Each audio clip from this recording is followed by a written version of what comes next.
everyone, and welcome to another edition of Schmidt List Live. I'm Kurt Schmidt, your host. Today's show is here to inspire leaders in design and technology like yourself. And I'm really excited because I've got my new friend John joining me. I've got a bunch of questions for him about things like filter bubbles, Strategery, and all things around technology. So we're going to jump in and start chatting with John. John, how are you today? Thank you for joining me. I'm so glad you're here. I'm good. Thank you for having me. I'm glad to be here. So John, tell me about the work you do. I know you do some consulting and you work in the design space. Tell me about the work you do. Sure. At the moment, what I do is I am an advertising consultant, is what I'm calling it, which means I do all manner of sort of work and consultation from everything. Apps, websites, social media, and also recently more than other kinds of work, it's been branding and campaign work. Fun. So my background is really in digital, is in tech and design. I've done that my whole career. But as you well know, the industry has changed. The landscape has changed for designers, for creative people. Yes. I mean, I'm a 44-year-old guy. I grew up in a world where a creative director was kind of what a product manager is now in a lot of ways. Yeah, sure. And software needs to be updated more than it used to when we sort of started using technology.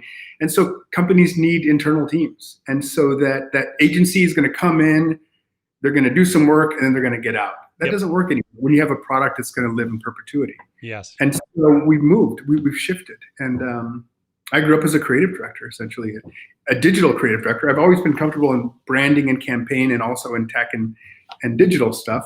But I don't know, it's just changed. So I'm taking a little bit right now, and I'm doing more branding work and more campaign work than I've ever done before. By choice. I like experience design. I like putting things in people's hands and seeing it, improve their life a tiny bit. But I'm taking a break from that at the moment to kind of like watch that space develop and see how I might fit into it in the future. Yeah, that's awesome, man. You've got such a rich background, and that's why I'm really interested, because I want to learn from you more about this idea and concept of filter bubbles. So my understanding is filter bubble is pretty simple. It is where you're building this sort of these filters around you that only allow in the perspectives that you have determined that you want coming towards you, right? So maybe the things you follow on in social media, the filters you have for hashtags you follow on LinkedIn, or all these different things. So, over time, you're only getting in this one certain perspective. Is that kind of the gist of a filter bubble, John? Am I getting it right? I think that's the gist, yeah. Okay. Yep. So algorithmically curated content universe. Yes, right. And so, while I think in today's kind of political atmosphere, we can see why filter bubbles are bad. You get everything from CNN and MSNBC, and you got Fox News and Breitbart, whatever those other ones are, on the other side. And when you follow these things, you're only getting this information. Now, where I've found that filter bubbles can be really valuable is in the startup world, where you are in this bubble saying, okay, I'm going to replace taxis. I'm going to come up with this idea where it allows people to use their own cars as taxis to drive people around. And everybody around you is telling you're crazy. And you build up this filter bubble that's allowing you to shape and create that idea without being influenced from the outside world until that is ready to sort of pop. And it becomes kind of that social norm, delivery, all these different things. The people in these startups that, I get a chance to work with, which I really enjoy, they do kind of have this filter bubble around them that the world is this way and nobody else is seeing it this way. I'm the one who sees it this way. And so this is where these ideas have a chance to incubate inside of these filter bubbles. That's the hypothesis I kind of have, and I want to get your take on it, John. You did a thing. You came up with a take. An interesting. I wasn't expecting that. Kurt and I talked about this. I'll say to your viewers, it was 2 days after the election, Yes. And so it was filter bubbles. But anyhow, yeah, I think you make a great point. When doing work, an idea isn't born ready to be interrogated by the whole posse. Mm-hmm. The idea has to become ready for that. And if you expose the whole crew to the idea too soon, it's a baby bird and you can't let everybody pet it or anything. Right. I agree with that wholeheartedly. And I think that's just about incubating incubating a team that's believing in something that doesn't exist yet, so that they don't get influenced by the cynicism of those who will just say it doesn't exist. So Right. I agree with. I don't. How does that? So let me just pivot for a second and talk about please. bubbles. That is a sort of a filter bubble. That is a sort of filter bubble. You filtered out naysayers intentionally because you're doing something that needs it. I think that what we have in social media and media broadly isn't that what we have is sort of like capitalism gone wrong. I think. Okay. I think we have end stage capitalism. We have Facebook and the like made a mistake very early on by making their products free, and of course they aren't free. Mm-hmm. But that forced them to come up with an advertising model, and that is the genesis of most of our problems. Facebook is selling your attention to advertisers. Yes. And we pay attention more when we agree with the shit. So, you're a CNN guy? We got all the shit you agree with. Yeah, right. Pump you full of it. You're a Fox guy? We got all the shit you agree with, and we're going to pump you full of it. Yep. And we're going to do that because when we pump you full of the shit you love, you stay on the platform. Yep. Why do we want you to stay on the platform? Advertisers. Right. If we don't have advertising as a business model, we might not have this problem, but we do. So Facebook is incented to keep us separated. Mm-hmm. And so are traditional media companies. Traditional media companies, you have a Fox and you have a CNN because they have markets and they're playing to their markets. They're not playing to the truth. They're not playing for the right news. They're playing for advertising revenue. Mm-hmm. So we have, I should say, by the way, I can already hear some of my friends yelling at me for false equivalency. CNN and Fox News are not equally biased. Sure. I don't think they are equally biased, but they are both biased. And the fact that they're not equally biased is like of no interest to me. Yeah. I'm more interested in the fact that we have a capitalism-driven system for informing our citizenry, and it doesn't work. Mm-hmm. It's like increasingly not working. We see it with broadcast media, but we see, we were talking about a minute ago, we see it with Facebook. And I never opted into that experience. You know what I mean? Yeah. Like if someone, yes, it happened to you. Zuckerberg came to the store and he said, we got a proposal for you. What we're going to do is we're going to change your reality in a way that makes you grumpier, distrustful. You are going to hate new people. Yep. You have a major fallout with your father-in-law. Are you in or not? I would not be in. I would be out. Yep. Nobody would sign up to that.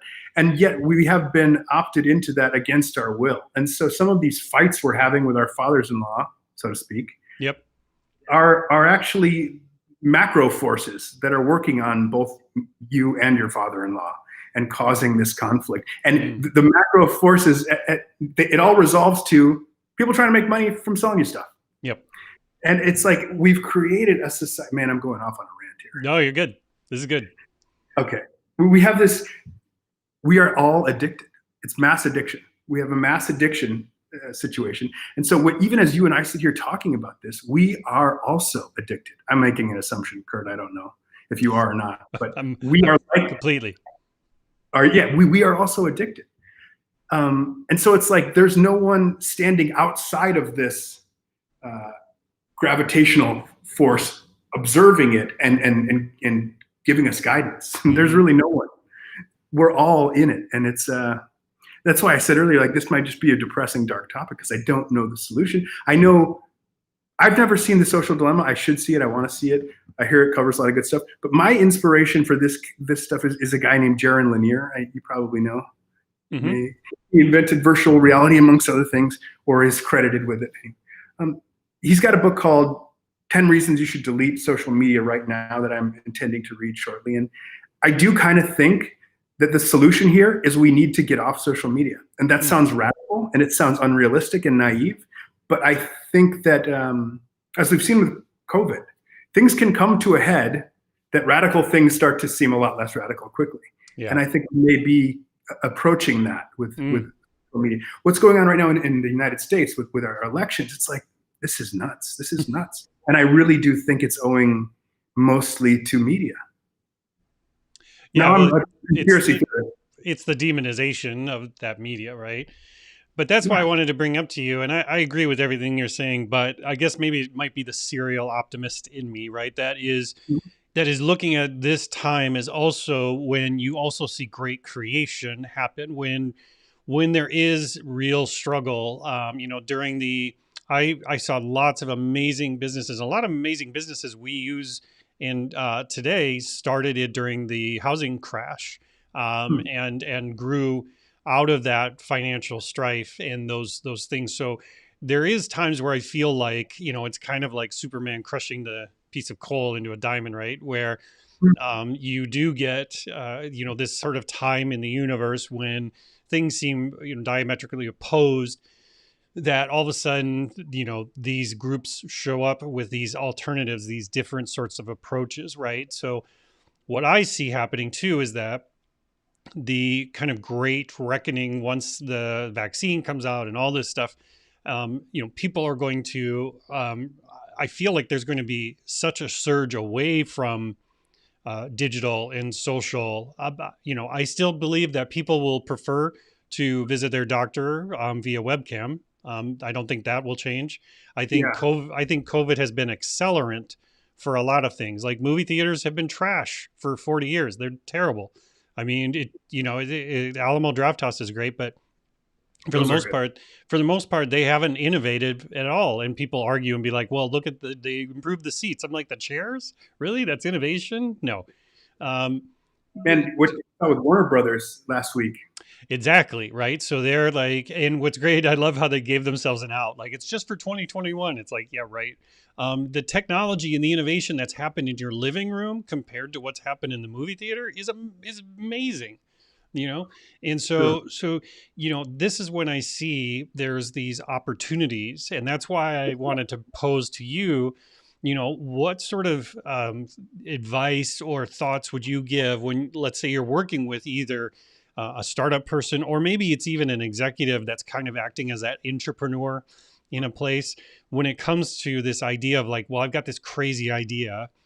What do you do to surround yourself? How do you keep that crazy idea going? Because I've talked to people who got tons of crazy ideas. I look at it, I'm like, that is a crazy idea. Like that will never work. And I've seen years later, where it did work. One of my best friends came to me. It was like a 12 years ago or something, and was like, yeah, I met these four guys. They're going to replace taxis or whatever, and they need a logo. And they said to give me some shares. They don't have a ton of money. And I'm like, that's the dumbest idea I ever heard. Do not do that work. And Yeah. he did it. And now he has a 70-acre compound in Sonoma. So, Whoa.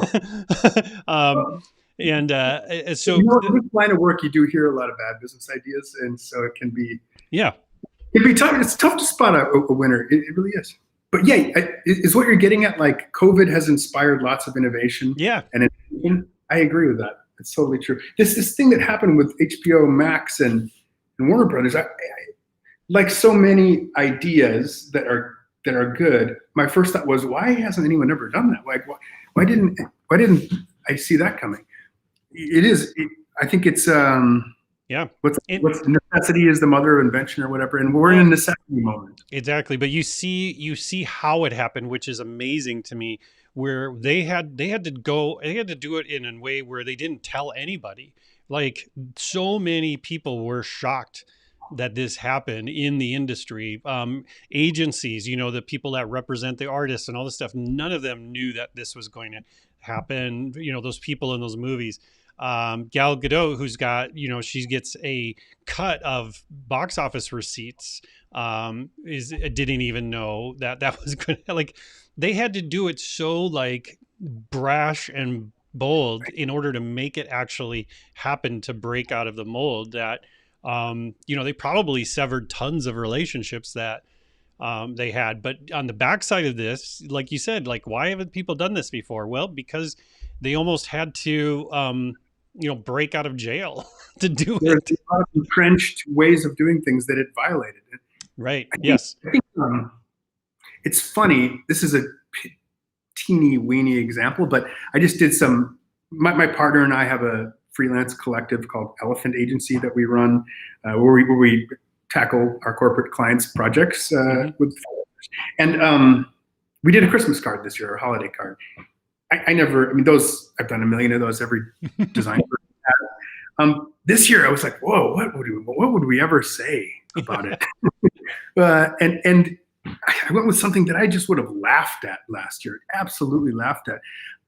Remember the Saturday right after the election happened? The Foo Fighters were on Saturday Night Live. I don't know if you know that or not, but they Yep. they were, and they sung "Times Like These," a song I don't really like, don't really care about. But as they were singing it, I was like, I bet they put them on here just to sing this song on this night, and it just like worked. And so I pulled from that song, It's times like these we learn to live again. And that was the only thing that was on the front of the holiday card. Nice. And I say that long story only because it's like I never would have done that, but it's a different moment, and we have permission to do different things. Yes, And that exactly. means Yep. business ideas. That means ideas within your corporation. Like there are different needs. What I always find about people who have amazing vision is that they don't necessarily see something before me, but they recognize it as the new normal before Yep. me. Yep. And so like the sooner you see something has changed and it's created either a minor or a major inconvenience for you, the sooner you can recognize this is how that minor problem is going to happen thousands and millions of times a day to everyone, on earth. Right. Then you realize that there's an opportunity there, a massive opportunity there. And Yeah, I think exactly. the people are already doing that. And that's why I feel like, we've created now these new filter bubbles in our own homes because we've been locked and shut in our own homes. We're not as affected by, friends and family as we normally would be, which sucks. But there's also, like I said, I see opportunity in that where I'm seeing more and more people. This year, more than ever, I've seen more and more professionals leave full-time jobs to go into consultancies. This year, I've talked to I would say 10x more than I've ever in my professional career seen people leaving the sort of corporate atmosphere to go break out on their own. And a lot of it is because the remote working just is the new thing. It's just that people don't care. I just want a talented person. And if I can see them and see that they're working, then cool. And so there again, going back to breaking out of these filter bubbles that we had. A filter bubble that I felt like we even had at our organization was we needed everybody in the building to really create those creative moments to happen and all these things. And yeah, I mean, it's nice, it definitely doesn't hurt, but it hasn't stopped our team from being extremely creative. They've gotten creative about being creative. Well, So no, it's true. I've similarly always been a be here in person. yep. And the world is shifting. The world was shifting before COVID. Are you still there? Yep, just switching cameras. Oh man, the slightest bit of production value, and I'm like confused.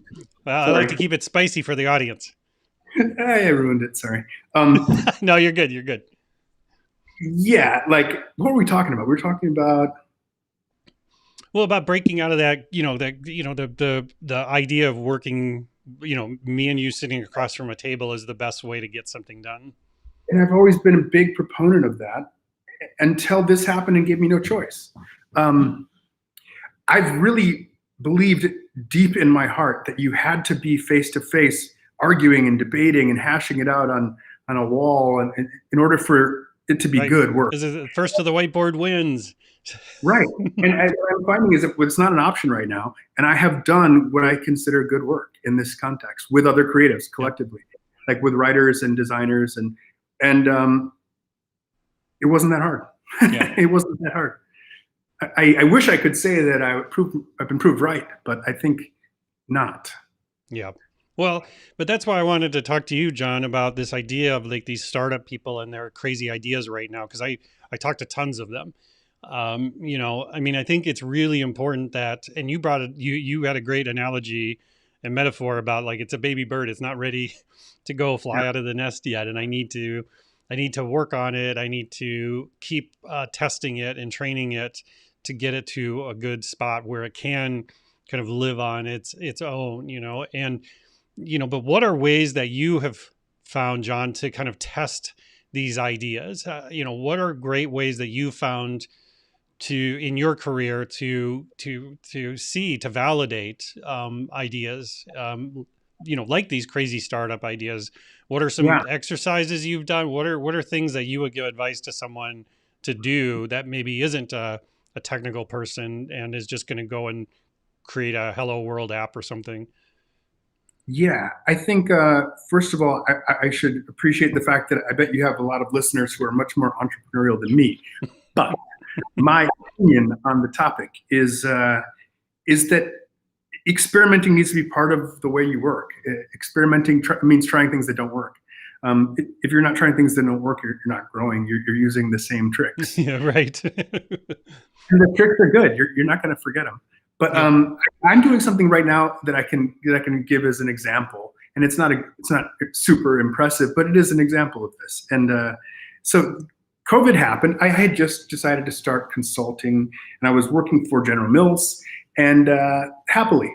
And then COVID happened, and I was like, man, this is totally weird. We were all figuring it out and Yep. how long I was going to be at home. But sooner or later, it became clear to me that we were going to be at home for a while. And if I was going to be freelancing and General Mills was going to be my client, I was going to need some more, I guess, I was going to need to diversify. Yeah, right. Yeah, we all felt like that. And it just sort of, I started to think about how I might do that. And my friend Michael, who was running kind of a staffing business for General Mills, because of COVID, was asked to leave the country because he's an Australian, and Australians weren't allowed after COVID happened. And so suddenly he had a problem, and I had a sort of desire to diversify, and we got together. And we have started a bit of a, I don't want to call it an agency. It's a freelance collective. We Sure. staff projects for General Mills and other clients Yep. as needed. And we also do the work. It's not just staffing. It's like we also are the people doing the work. Yep. And I never was interested in being an entrepreneur, to be honest. My dad is an entrepreneur, serial entrepreneur. It seems so crazy to me as a kid that I was like, I'm not doing that. Yeah, Yeah. yeah, same here. My father ran his own business. My grandfather ran his own business. And now, yep, here I am. It's a virus. Yep. But my dad always had, I kind of thought I'd stay away from, I worked at big ad agencies, like 80,000 person companies. And all of a sudden I started this LLC with Michael, who's in Paris, and it's working. It's going well. And Yep. I was not just not pursuing that. I wasn't interested in that. I was Sure. Yeah. probably averse. And what I've learned by going through it because I had to is that most of that aversion was fear. I was scared. Yeah, you I just was weren't used to it, right? Man, this is hard. If if I fail and it's publicists or Yep. Right. then it's like sorry guys, I failed. I failed you. But if you fail yourself, you're just failing. Hmm. Period. Job. Yeah, it can be soul crushing. Feels good. Right. Well, here's the But last thing I wanted to ask you about, John, and that's around branding, which you had mentioned, is something you're good with. Excuse me.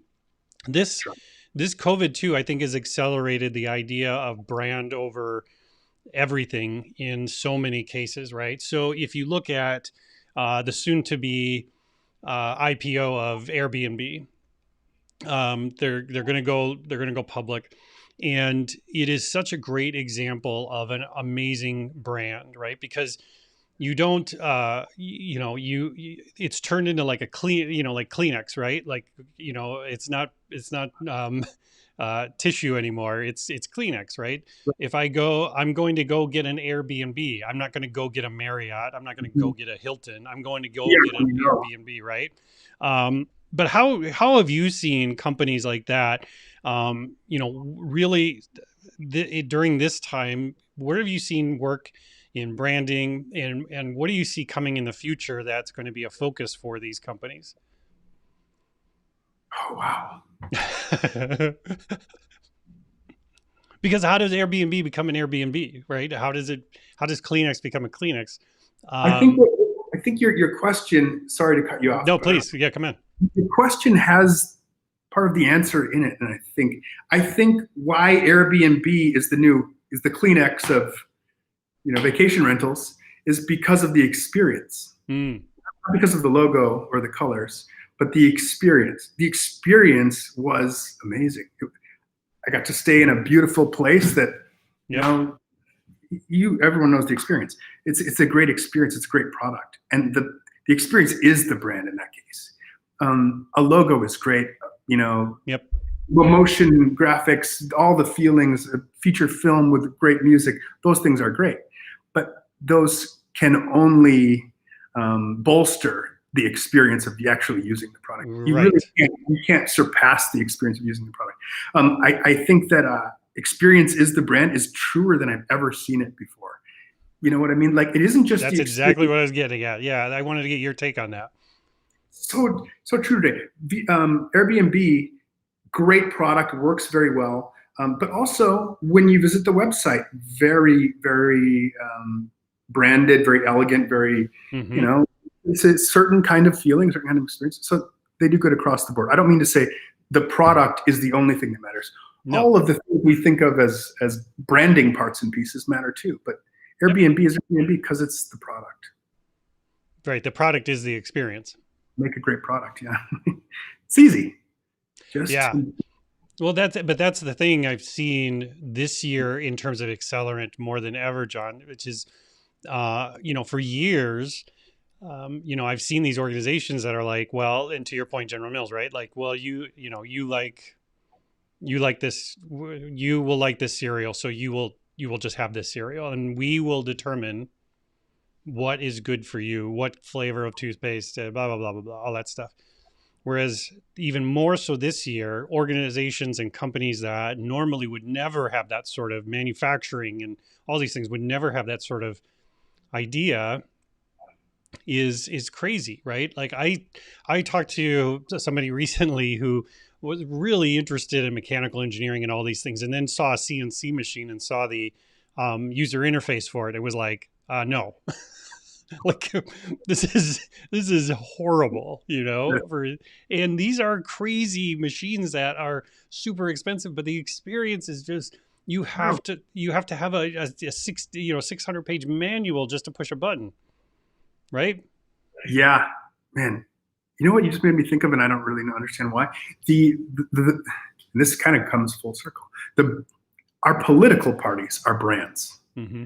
Yeah. and it isn't like I'm buying a product. I'm trying to think of a company where I just want the product. I don't know. I can't think of a good example, but it's more of a commodity kind of a thing. I'm not subscribing to a lifestyle that Charmin is putting forth. I just want the toilet paper. You know what I mean? Yep. But Apple maybe is a kind of where I am subscribing to a lifestyle. And we have these lifestyle brands as political parties, and it forces, I think, all kinds of people into decisions they wouldn't have otherwise made Mm. because they've said I'm signed up to the lifestyle. And they're like, well, in this lifestyle, we don't wear masks. And Yep. people are like, oh shit, okay, Yep. I guess I'm not. Oh, yeah, Or I in this guess I guess I lifestyle, got to do that. we don't take the vaccine, or we do take the vaccine, or we do. And this is a bad result of branding. Political parties should be evaluated on the criteria on the merits, Yep. not on the brand. Yep. Yeah. And that's why I say, like, that idea of branding is so important, because if you don't focus on it early on, your brand kind of just becomes whatever what it is. It's like your company culture, right? Like, you can plant in the right seeds up front, right? But if you don't and you're not intentional about it, it will just consume you at some point, right? Same with your brand. It will just take over and become whatever the perception is of that outside space. So I think it is something you have to be intentional and deliberate with in order to be successful, right? I mean, you bring up Apple, for example. I mean, Apple used to be a technology company. Now they're a luxury brand.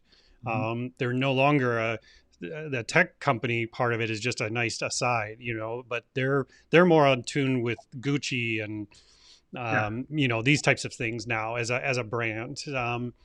And but other companies, Target even, we're Target, right? We're more chic, cheap chic, and Walmart, was just kind of the like, we're not pretentious.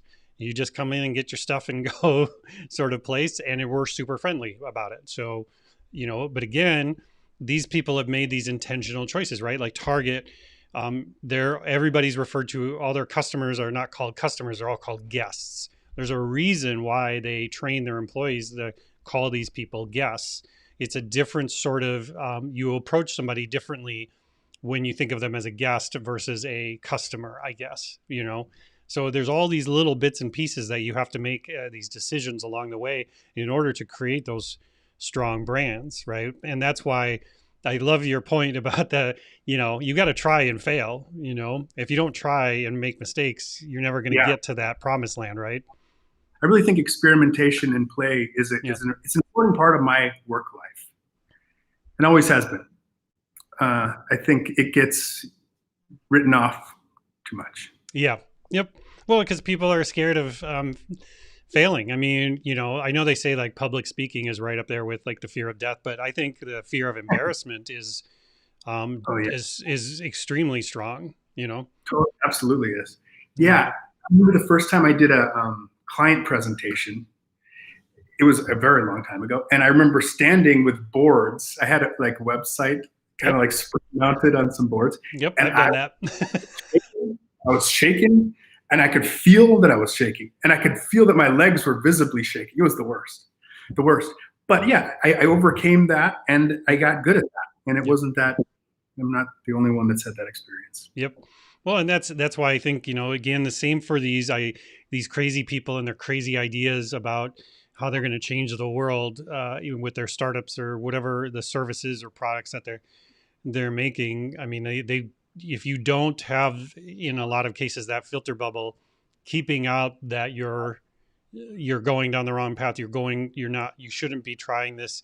Why waste your time? Blah blah blah blah blah. You're never going to see those things come to light, and I think it's important, but there, like you had mentioned, there is a real downside if you translate that now into a social economic sort of space. It can be devastating, but in terms of innovation, a filter bubble can be one of your greatest assets. Yeah, that's true. I had never thought of it that Well, I'm glad way. you came on this journey with me, John. At first, I was like, "Oh, I see what he's doing. Oh, interesting, Kurt." I appreciate it. So, John, I want to thank you for joining me today. It's been a fantastic conversation. Yeah, I always it's been. enjoy our conversations. It's just I We, really appreciate that we're friends and that we get to chat. I appreciate it, Kurt. Thanks for your time, man. Yeah. All right. So, everyone, we're going to take.